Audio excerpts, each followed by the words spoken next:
work that's happening at the grassroots level. We'll give you the money, you do the work, but don't worry about the policies. Don't think too much about it. So, the upstanding for the arrival of the Honorable Prime Minister.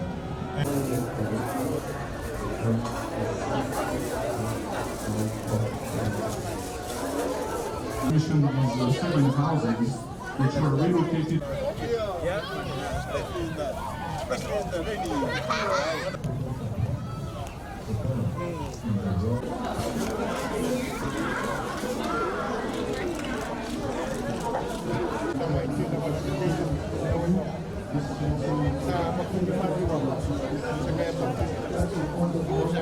Thank you. The Secretary General of the United Nations, His Excellency Mr. Antonio Guterres,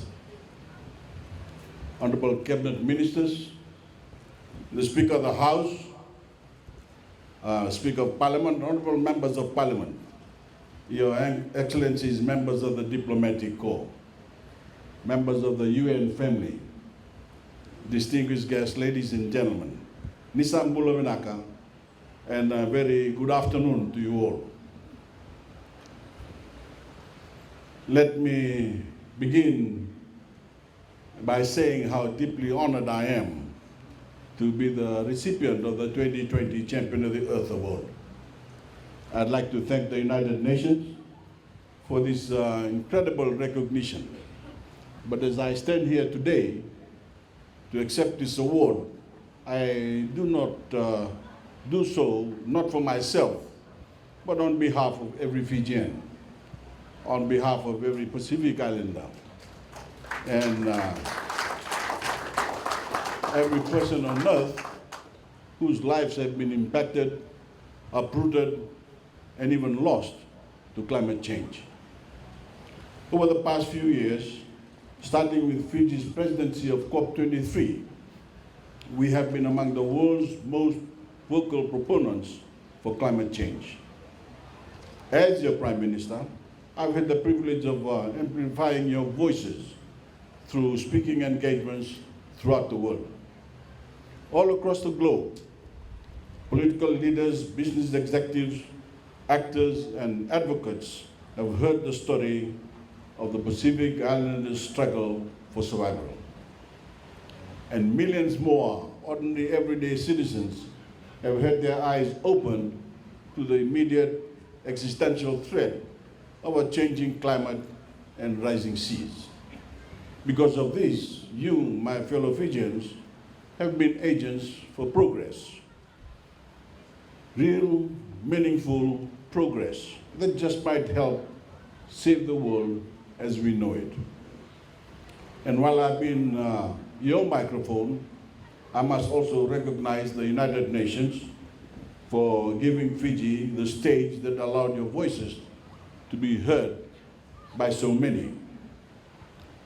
Through COP and the many other engagements the UN hosts in its annual calendar, Fiji has been granted a platform where we stood on equal footing, or even with greater prominence than the world's superpowers. Fiji may be a small island state, but because of the UN, we certainly felt small. We haven't felt small when it comes to advocating for the future of our planet. And I thank my friend, the United Nations Secretary General, Antonio Guterres, for his relentless advocacy alongside Fiji and other climate vulnerable nations to rally the world to the cause of climate change. It has been a privilege to help shape global dialogue about our climate emergency and to press countries and corporations alike to make firm and meaningful commitments to achieving net zero carbon emissions by no later than 2050. But I want to make it clear, this is not a trophy for something we have already achieved. 5 years to the day after the Paris Agreement was signed, our eyes set firmly on 2050. If this were an 80-minute rugby match, we're still in the first 12 minutes of the game. And to be honest, our opponent, climate change, is kicking our butt. So to hang up our kids and celebrate now wouldn't just be premature, it would be foolish. We must not lose sight of the ultimate goal, which is to stop global warming and saving the planet. So to all of you here today, I ask that you continue to carry the torch of climate advocacy and lead the world by example. No action is too small. As you leave today's celebrations, look around you and think like a climate champion. Instead of thinking it's just a plastic, think this will last in the oceans or buried in the earth long after I've gone. And instead of thinking my voice doesn't matter, tell yourself I can be the change the world needs.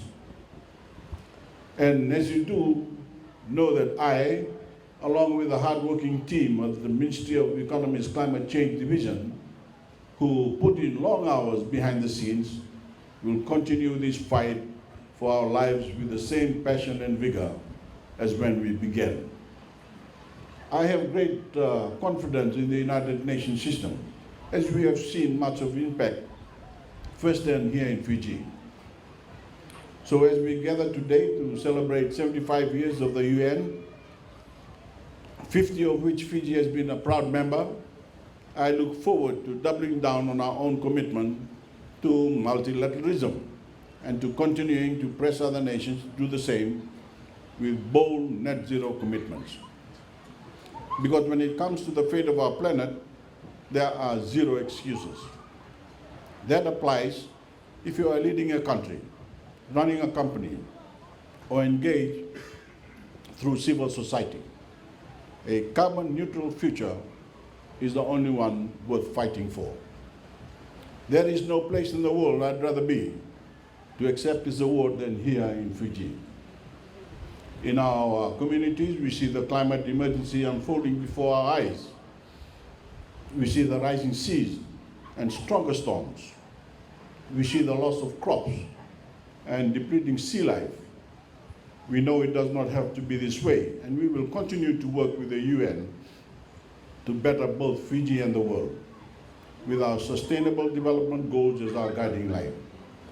And in the days, months, and years ahead, Fiji and the United Nations will show the world that no enemy, from COVID to climate change, is too large, even for the smallest of nations. And we will continue to show the world that by working together, anything is possible. Have a good time, everyone, and happy holidays to all of you. Thank you, and vinakavaliu.